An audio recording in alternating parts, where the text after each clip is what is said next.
तारीख 23 अक्टूबर बरस 1990। उत्तरी बिहार के छोटे से जिले समस्तीपुर के जिला सर्किट हाउस का कमरा नंबर 7। रात के करीब 1:30 बजे का इशारा कर रही होती हैं घड़ी की सुइयां कि अचानक सर्किट हाउस के इसी कमरा नंबर 7 का दरवाजा खटकता है। खटखट खटखट। भीतर से अध सोए और अध जगे हालातों में बाहर आते हैं लाल कृष्ण आडवाणी, जिनके सामने दरवाजे के उस पार खड़े होते हैं समस्तीपुर जिला कलेक्टर और एक वरिष्ठ पुलिस अधिकारी, जो आडवाणी से दो टूक लहजे में कहते हैं, जी सो रहे हो तो उठ जाइए, हम आपको गिरफ्तार करने आए हैं। असल में सोमनाथ से शुरू होकर अयोध्या तक जाने वाली राम रथ यात्रा कर रहे आडवाणी की यह गिरफ्तारी दिल्ली में बैठे प्रधानमंत्री विश्वनाथ प्रताप सिंह की मंजूरी पर बिहार के तत्कालीन मुख्यमंत्री लालू प्रसाद यादव ने कराई थी, जिस गिरफ्तारी की खबर के दिल्ली पहुंचते ही आडवाणी के परम मित्र वाजपेयी अपने घर से निकल पड़ते हैं राष्ट्रपति भवन की ओर। अपने विश्वनाथ प्रताप सिंह की सरकार से समर्थन वापसी के घोषणा पत्र के साथ, जिस घोषणा पत्र पर राष्ट्रपति के हस्ताक्षर होते ही तत्काल विश्वनाथ प्रताप सिंह की सरकार, जो 11 महीनों से दिल्ली की गद्दी पर हिंदुस्तान पर हुकूमत कर रही थी, वो औंधे मुंह गिर जाती है। जिस सरकार के औंधे मुंह गिरते ही तत्काल एक्शन में आते हैं दिल्ली के सियासी गलियारों की थाह टटोल चुके पूर्व प्रधानमंत्री और कांग्रेस के तत्कालीन सर्वेसर्वा राजीव गांधी, जो तत्काल अपने क्लोज एसोसिएट मुखर्जी से कहते हैं, जो मुखर्जी सीबीआई के डायरेक्टर रह चुके थे, जो मुखर्जी आने वाले वक्त में पश्चिम बंगाल के डीजीपी के पद पर भी बैठने वाले थे। उन मुखर्जी से राजीव गांधी कहते हैं, आप अपने साहेब से साथ हमारी मीटिंग फिक्स कराइए, हमें उन्हें देश का अगला प्रधानमंत्री बनाना है। साहेब यानी वही नेता जिस नेता की कहानी आज हम आपको सुनाने आए हैं। जाहिर सी बात है, राजीव के ऐसा कहने के तत्काल बाद मुखर्जी अपने एक पुराने मित्र सांसद विप्लव दास गुप्ता के घर पर एक क्लोज मीटिंग रखवाते हैं अपने साहेब यानी इसी नेता के साथ कांग्रेस की, जिस मीटिंग में कांग्रेस स्पष्ट रूप से इस नेता को देश के प्रधानमंत्री के पद का प्रस्ताव देती है, जो प्रस्ताव ये नेता स्वीकार कर लेता है। सारी तैयारियां मुकम्मल हो जाती हैं, दिल्ली एक नए निजाम की राह तकने लगती है, मगर तभी अचानक कुछ ऐसा घटता है कि ये नेता देश का प्रधानमंत्री नहीं बन पाता है। क्या हुआ था ऐसा, ये बताएंगे हम आपको, मगर उससे पहले बताना चाहेंगे हम आपको कि यह महज इकलौती दफा नहीं था जब देश के प्रधानमंत्री का ताज यूं खुद चलकर इस नेता की दहलीज पर आया था, बल्कि अभी तो हिंदुस्तान की सियासत में 2 और ऐसे मौके आने वाले थे जब देश के प्रधानमंत्री का ताज इसी तरह खुद चलकर इस नेता की दहरी पर आके इस नेता के सामने सजदा करने वाला था। उन दोनों दफा कैसे कैसे कौन कौन से घटनाक्रम घटे, वो हिंदुस्तान की सियासत के एक अनकहे अध्याय हैं। उन तमाम अध्यायों से हम आपको रूबरू कराएंगे इस दास्तान में, मगर उससे पहले आइए आपको लेकर चलना चाहते हैं बरस 1944 में कलकत्ता नागपुर के उस रेलवे खंड की उस पटरी पर, जहां एक 30 साल का मजदूर गण गिट्टी तोड़ने का काम कर रहा होता है। यूं तो उसका काम उसके आस पड़ोस के मजदूरों की तरह गिट्टी तोड़ने का ही था, मगर वो अपने आस पड़ोस के मजदूरों से बेहद जुदा था, क्योंकि वो महज अपने हक और अधिकारों के लिए ही नहीं, बल्कि अपने कुनबे के तमाम मजदूरों के हक और अधिकारों के लिए बड़े से बड़े अधिकारियों के सामने अपनी बात रखने से कभी नहीं चूकता था। और उसकी इसी आदत ने देखते ही देखते चंद वर्षों के भीतर भीतर उसे महज अपने कुनबे के मजदूरों का ही नहीं, बल्कि कलकत्ता से लेकर नागपुर के 1000 किलोमीटर लंबे रेलवे खंड पर काम करने वाले हजारों हजार मजदूरों का इतना बड़ा नेता बना दिया कि इस नेता ने इन्हीं कलकत्ता नागपुर रेलवे खंड पर काम करने वाले मजदूरों के साथ मिल 1948 में हिंदुस्तान के इतिहास की पहली और इतनी बड़ी रेलवे हड़ताल कर दी कि बंगाल के तत्कालीन मुख्यमंत्री विधान चंद्र रॉय की पेशानी पर बल पड़ गए। यह पहली दफा था जब इस 30 साल के मजदूर का नाम अखबार में छपा था, तस्वीरें अखबार में छपी थी, शोहरत मिली थी। जिस शोहरत का यह कमाल था कि जब बरस 1952 में देश के पहले आम चुनावों ने देश की दहरी पर खटखट की, तो कम्युनिस्ट पार्टी ऑफ इंडिया ने इसी 32 साल के मजदूर को 12 नगर विधानसभा सीट से विधानसभा का टिकट दे दिया। जाहिर सी बात है, एक मजदूर को मिलने वाला इतना बड़ा मौका खुदा की नेमत से कम नहीं था, तो इस मजदूर ने उन चुनावों में जान झोंक दी और कांग्रेस के हरेंद्र नाथ बनर्जी जैसे दिग्गज नेता को 4095 वोटों के क्लोज मार्जिन से हराकर बंगाल विधानसभा में अपनी पहली मौजूदगी दर्ज की। फिर आता है 57। 5 बरस के अद्भुत कार्यकौशल से प्रसन्नचित हो कम्युनिस्ट पार्टी ऑफ इंडिया के पोलित ब्यूरो ने इस नेता को दोबारा बारानगर विधानसभा सीट से मौका दिया और इस दफा इस नेता ने अपने जीत का मार्जिन बढ़ाते हुए करीब 8,500 वोटों से कांग्रेस के प्रत्याशी को मात दे दोबारा कलकत्ता विधानसभा में अपनी मौजूदगी दर्ज कराई। फिर आता है 1962,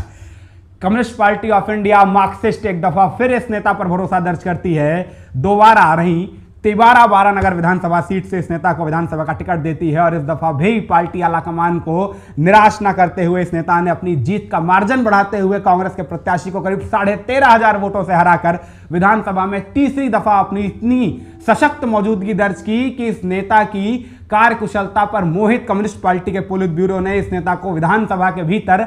अपना नेता यानी नेता विपक्ष का पद दे दिया। नेता विपक्ष यानी कि काबीना मंत्री का पद, यानी ध्यान से सोचेंगे तो महज 15 बरस के भीतर रेलवे की पटरी पे गिट्टी तोड़ने वाला एक मजदूर बन चुका था बंगाल विधानसभा का काबीना मंत्री। फिर आता है बरस 1971, बंगाल का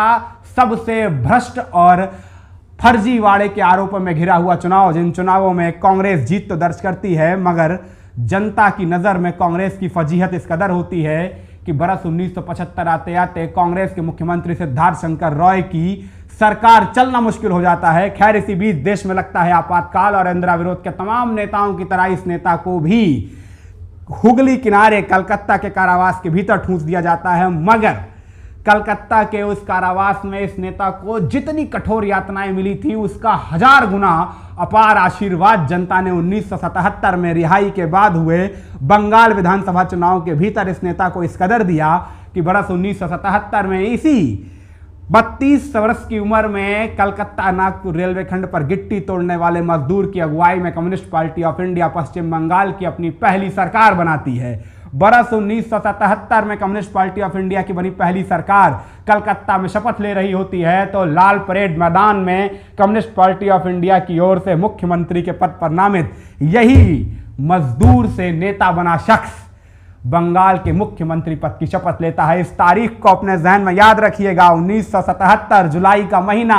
क्योंकि इस तारीख के बाद तो तारीखें बदलती रहती हैं, आती रहती हैं, जाती रहती हैं, कैलेंडर के पन्ने फड़फड़ाते नहीं रहते हैं, कैलेंडर के कैलेंडर बदला करते हैं, दिन, हफ्ते, महीने, बरस, दशक गुजरते चले जाते हैं और ये नेता पश्चिम बंगाल की मुख्यमंत्री की गद्दी पर आने वाले 25 बरस बाद भी उस तारीख तक टिका रहता है जब तक इस नेता ने खुद सक्रिय सियासत से संन्यास का ऐलान नहीं कर दिया था। और इन 25 वर्षों में एक नहीं, दो नहीं, 3 दफा ऐसे संयोग बने थे जब देश के प्रधानमंत्री का ताज खुद चलकर इस नेता की दहलीज पर आया था। एक दफा का वाकया तो हमने आपको सत्र की शुरुआत में ही सुना दिया है। अब चलते हैं उस दूसरी दफा के संयोग पर जब देश के प्रधानमंत्री का ताज खुद चलकर इस नेता की दहलीज पर आया था। तो देखिए, दूसरी दफा प्रधानमंत्री पद का प्रस्ताव इस नेता को मिला था बरस 1991 में। जब बरस 1991 में प्रधानमंत्री चंद्रशेखर की सरकार से राजीव गांधी ने अपना समर्थन वापस लिया था, तब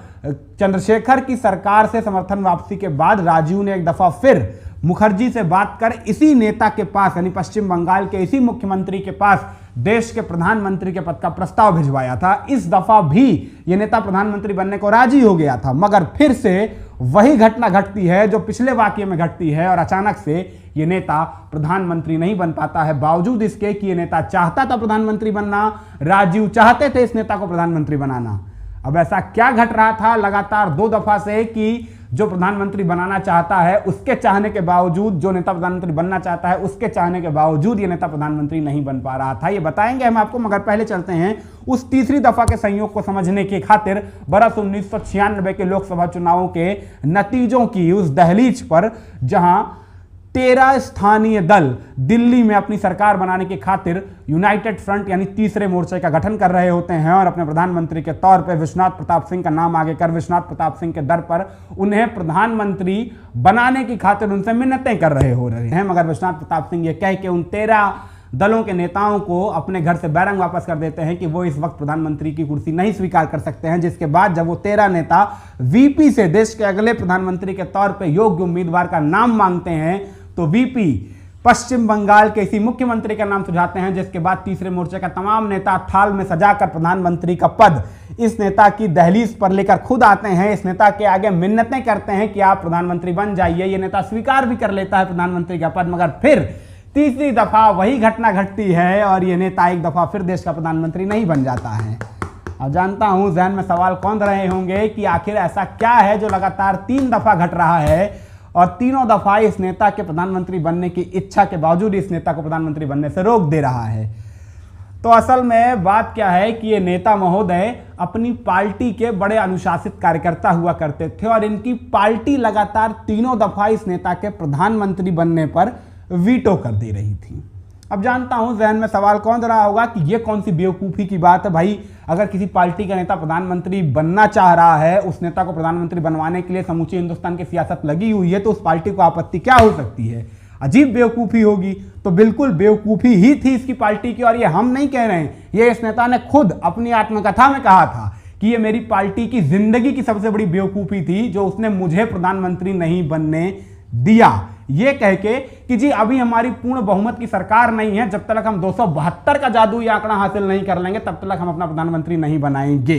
अब ये सोचकर पार्टी ने ठीक किया था, गलत किया था, ये आप कमेंट सेक्शन में बाद में बताइएगा, मगर पहले हम आपको ये बता देना चाहते हैं कि असल में जिस नेता की कहानी हम इतनी देर से आपको समझा रहे हैं वो कोई और नहीं बल्कि 8 जुलाई वर्ष 1914 के रोज कलकत्ता के महात्मा गांधी मार्ग पर डॉक्टर निशिकांत और हेमलता के सबसे छोटे बेटे वो ज्योतिरिंद्र बासु हैं, जिन्होंने एक अच्छे खासे संपन्न परिवार के माली हालातों को छोड़